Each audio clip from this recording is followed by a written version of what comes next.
Po nga po mga kapatid, ang nakausap po nila noong araw po ng Lunes, November 25, dito po sa ating What's on Your Mind contest, si Nanay Virginia Lipit ng Tagudin, Ilocos Sur. Si Nanay po ay balo na at 3 po ang kanyang anak at siya po yung nagbabantay ng kanyang mga apo sa ngayon. So yung kanya pong panganay ay isang sundalo, yung kanya naman pangalawang anak, isang computer, natapos ay computer secretary, ganyan. At yung kanyang bunso ay isang pulis at sa LGU po nagtatrabaho. Si nanay po ay tubong Bicol, diyan po talaga siya ipinanganak pero nakatira ngayon sa Laguna. Napadpad sa Ilocos dahil na destino po yung kanyang nagtatrabahong anak sa Ilocos at nakabili po yung kanyang anak ng maliit na lote dyan kung saan dyan na rin po sila nakatira sa ngayon. Samantala ito pong si nanay ay 2023 pa pala nakikinig dito po sa programa natin sa 1PH at maging sa True FM. Dati po siyang mananahe at kanina nabanggit nga po natin na sa ngayon siya pong taga-alaga nitong kanyang mga cute na apo. So ang sabi niya noon, kung sakali daw ba baby na mananalo ng 2K, ang gusto niya magtinda ng fishball sa harapan po ng kanilang tahanan. Pandagdag sa gastusin sa pang-araw-araw kasi alam mo, ito talaga mga natin, lolo't lolay, no? Kahit may edad na, kahit na tapos na sila sa kanilang obligasyon sa kanilang mga anak na pag-aralin, alagaan, si nanay at malamang ang mga iba pang mga nanay at lolo na nakatutok sa atin ngayon, ayaw maging pabigat sa mga anak kung kakayanin. So siya gusto niya, magtitinda siya ng fishball. Diba kahit may edad na? At hindi rin po natin may tatanggi, baby girl, na marami po sa ating mga seniors ang obligado pa rin actually na maghanap buhay. Kasi nga po, sa kawalan, no? Wala hong pensyon, wala pong anak na nakapagbibigay po ng tulong pinansyal. Sa edad po na matanda na, as in, higit na po 70. Ang iba nga po ay mag-80 na, naghahanap pa rin po ng pagkakakitaan. Ganun po ang sitwasyon. Kaya ito ho'y maganda pakakataon din para maging tulay tayo doon po sa mga taong bukas ang kalooban para po tulungan ang mga tulad po nitong si Nanay Virginia. At eto nga po mga kapatid, siya po ay nagpadala sa atin ng video ng mga katunayan po ng kanyang kwento. So naipadala na rin po ang 3,000 piso dito kay Nanay Virginia Lipit. Nagpadala rin po siya ng video na pinapakita niya po ang kanilang tahanan at yung mga napamiling gamit po. Dito nga sa 3,000 piso na ibinigay sa kanya ng ating mga Happy Anonymous. Sa mga nakatutok sa atin, panoorin at pakinggan niyo po. Tayo, kararating lang po ng mga apo ko, yung ngayon lang po sila ng-video kasi hindi pa ako marunong. Ito po, makikita namin yung bahay namin. Bahay na ba to? Tapos doon si Kuya. Huwag naman si basura. Oo, ayan, bago pang kanilang tahanan. Ito na po yung loob, pinapakita niya yung kwarto, double deck po ang kama. Ayan, simpleng-simple lang po ang kanilang tahanan. Napalitadahan pero walang pintura. Yung iba, hindi pa halos tapos. Ito yung labas ng bahay. Ulit si nanay. Ko sa 3,000 ko pong na binigay niyo po. Ito na po, lahat. Ang dami, oh. Wow! Isa tray pong itlog.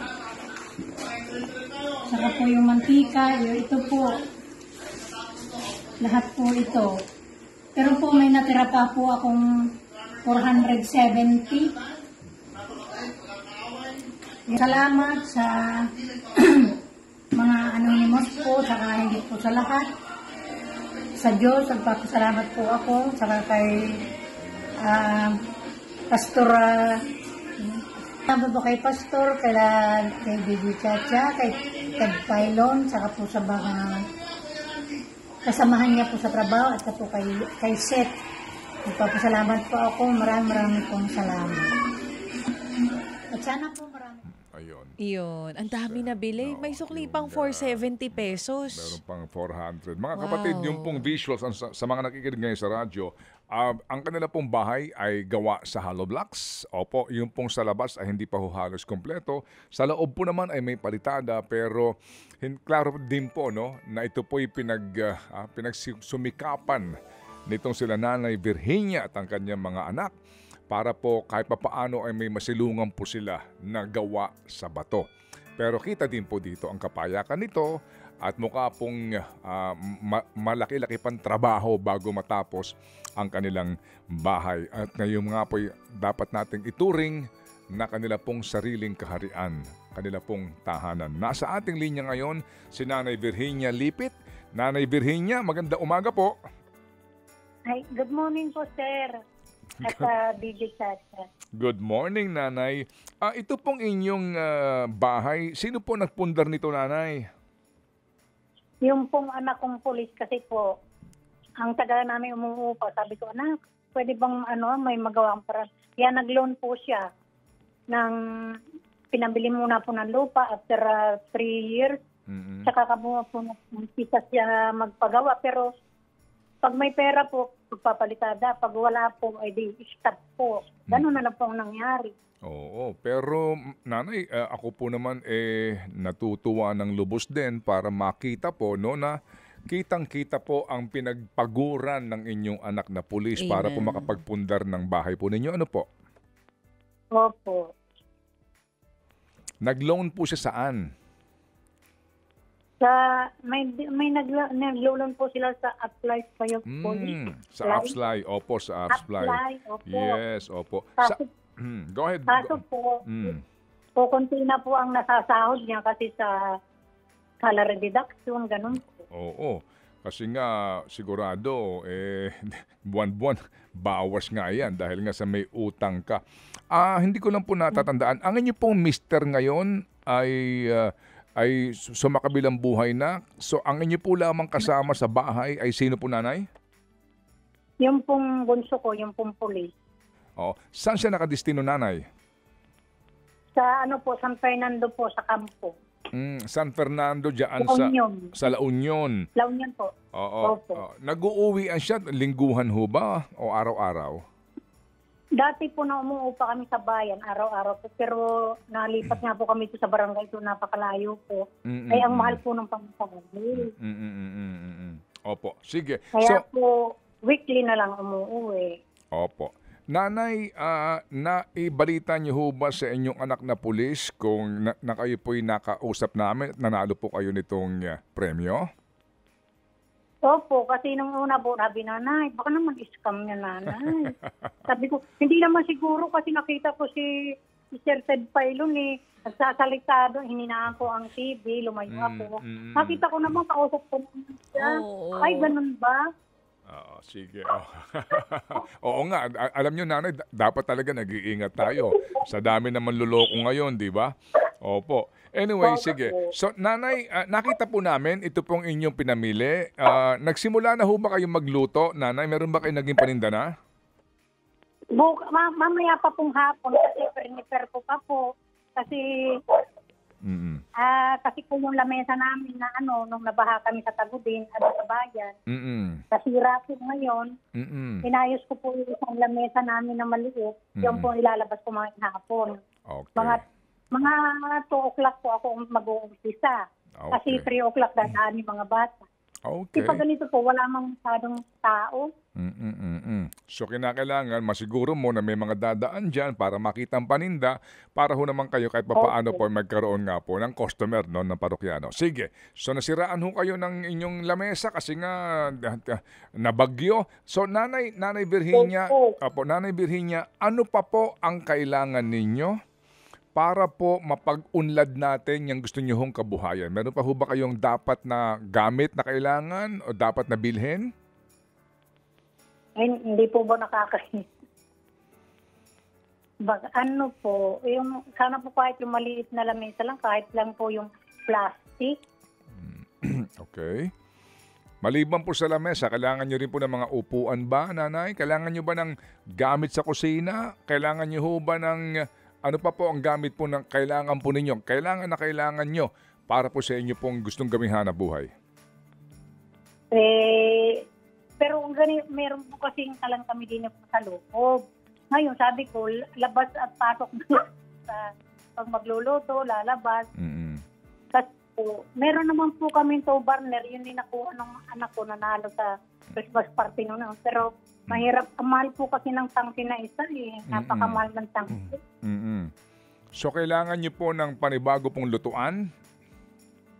Meron na po kami lutuang sir, yung pong napanalunan na anak ko, Barner, nandito po. Anong kailangan niyo? Tangke ng gas? Sana po, saka regulator, kung pwede po. Pero kung hindi po, okay na lang din po. Opo. So, bale, lipat kayo ng lipat ng inyong lutuan yan. Kung sakasakali, baka masira po yung kabitan ng regulator nun. Hindi po pwedeng ilipat kasi gas drain po ito na okay. nakbahagi. Sige. So, meron na ho kayong 2-burner na napanalunan po dito sa inyo pong sa raffle at ang kailangan nyo lang po yung tangke at regulator. Opo. Ayun. Saka sana po, sir, kung pwede po, ay baka pwede na po yung kaunti po. Bibili po ako ng frozen food kasi po, dito po may nagbibili po kami ng frozen food ay napakamahal po. Ay dito kasi wala pong masyado nagtitinda. Okay. Mga dilata lang po. Okay. Napakamahal po ng tinda dito. Ultimo sabon, 14 pesos, 15 eh. Samantalang sa bayan po, 11 lang. Oo. So pwede ko kayo magtayo ng parang sari-sari store na rin, nanay? Ay, mayroon po din sa kabila eh. Meron na. Po ako. Okay, sige po. Opo. So ang kailangan nyo po ay ang tangke, regulator, lamesa at ilang pong paninda para po sa para sa mga frozen products, para pandagdag. Tama? Opo, kahit po konti lang, basta mag-umpisa po sa sige. Maliit. Opo. Nanay, kasi nung amin siya nakausap, nung tinanong ko si nanay noon kung magkano bang kailangan niyang puhunan, nahihiya nga siya. Sinabi niya na yung 2,000 premyo daw, pwede na. Hindi nga inakala ni nanay na aabot ng 3,000, di ba nanay? Opo, kasi ang mahal po talaga ng bilihin, grabe. Opo, nanay. Sige, Nanay Virginia, ang sabi po sa akin ni Happy Anonymous, bigyan kayo ng 5,000 piso ngayon. Wow. Salamat po. Sige. So, 5,000, dagdag sa 3,000 ninyo, bilhin niyo po yung tangke at regulator. Palagay ko po kakasya na iyan. At yung pong sobra, ibili niyo po nitong mga kailangan nyong ibenta na mga longganisa, mga hotdog yan, sausage na ganyan. At kami po ay makikibalita sa inyo. At kung sakasakali po na mapanood dyan ang ating Happy Anonymous, baka po ganahan pang lalo. At tulungan po kayo dahil nanay, natutuwa po sila. Si Happy K, Happy Davaoeño, na makita po ang inyong katapatan, ang inyong pong pagsasabi po ng totoo sa amin at ang inyong pong pagpupursige na maging abala at kumita po diyan sa inyong pong mumunting kaharian. Diyan po sa inyong bayan sa Tagudin, Ilocos Sur, nanay. Yes po. Okay. Sige, so abangan niyo po, 5,000 today. Galing po yan kay Happy Anonymous mismo na nagsasabing bigyan ng regulator yan. Yan! Okay. Maiba naman, pang ilang regulator na yan. So nanay, antabayanan po namin pagka nagsimula na po kayo dito sa hanap buhay ninyong merienda dyan po sa tapat ng bahay ninyo. Opo. Yes po. Okay. Ibibideo po rin namin, ipapadala po namin. Amen. Yun. Opo. Sabihin niyo Gusto ko po ako nga mag-video pero hindi po ako marunong talaga. Naiinis ako sa sarili ko. Okay lang yan, nanay. Nanay. Oo. Nanay, alam niyo po, dati rin hindi ko rin alam yan. Matututunan yan. Opo. Walang problema dyan, nay. Opo. Kasi sabi ko dun sa dalawa kong apo, tulungan niyo ako nga, turuan niyo ako. Sabi nung dalawa, nanay naman, grabe ka. Tagal ko nang tinuturo. Iba naman ang pinipindot mo. Ang cute ni nanay. Opo. Sige, Nanay Virginia, muli po salamat po sa inyo pong ibinigay sa amin ng inspirasyon. Hindi po tayo nagtatapos dito. Muli kaming tatawag kung kinakailangan. Abangan nyo po yung 5,000. Sa inyo na po manggaling ang pasalamat po sa nanonood sa atin, si Happy Anonymous, at natutuwa din po sa inyo. Sige po, nanay. Ay, sa mga Happy Anonymous po, maraming pong salamat. Gabayan po kayo ng Diyos na humaba pa ang buhay ninyo. Marami po kayo matulungan. Saka nagpapasalamat po kay Pastor Jeff. Nalimutan ko po ang pangalan niya kahapon. Okay lang po. Kaya sabi ko, Pastor na lang. Ay, ano ba ang pangalan, no? Ngayon ko lang po naalala Pastor Jeff pala, salamat po sa kanya. Saka sa inyo po, Sir Ted, kay Lon, saka po kay DJ Chat, saka yung pong isang dati na Si Cindy. Yung pong, po, si Cindy, salamat po sa kanya. Saka po kay, lalong higit po kay Ma'am Seth na kahit mali-mali po ang ko ay naintindihan niya po ako. Maraming pong salamat. Akala ko kasi minsan nagtatampo ako. Hindi yata ako naririnig ng Diyos. Dasal ako ng dasal na po manalo naman ako. Minsan lang. Naririnig pala ako, sabi ko. Nakala ko hindi. Kasi ang hirap talaga po. Yung araw-araw po pamasahin ng mga apo ko, araw-araw 300. Hirap na hirap po kami talaga. Sobrang. Opo, naunawaan po namin, Nanay, at kami po ay nakikiisa. Opo, dito po sa pagdaloy ng inyong luha sa inyong mga mata, luha po ng kasiyahan, sabay luha din po, no, na nagpapatunay po sa inyong pagpupursige na harapin ang hirap ng buhay ngayon. Naunawaan po namin yan, Nanay Virginia. Kaya po, Nanay, hindi pa po tayo tapos, ha? Pagkatapos po ng ating pagpapadala ng 5,000, tatawag kami sa inyo ulit. Ha, Nanay? Opo, Ma'am Chacha. Opo. Saka kay Ma'am Seth na napaka-maintindihin po. Kahit late po lagi ang padala namin ng video. Opo. Okay lang po yun, Nanay. Sige po. Nanay Virginia, muli po salamat sa inspirasyon. Abangan niyo po yung tawag ulit po ng aming staff dito, si Seth, para po sa ating ugnayan. At uulitin ko, hindi pa ho nagtatapos dito ang pagdaloy ng biyaya. Sa mga tulad po ninyo, Nanay Virginia, mabuhay po kayo at pagpalain kayo ng Panginoon. Salamat po, Nanay. Thank you. Yan nga po si Nanay Virginia Lipit ng Tagudin, Ilocos Sur.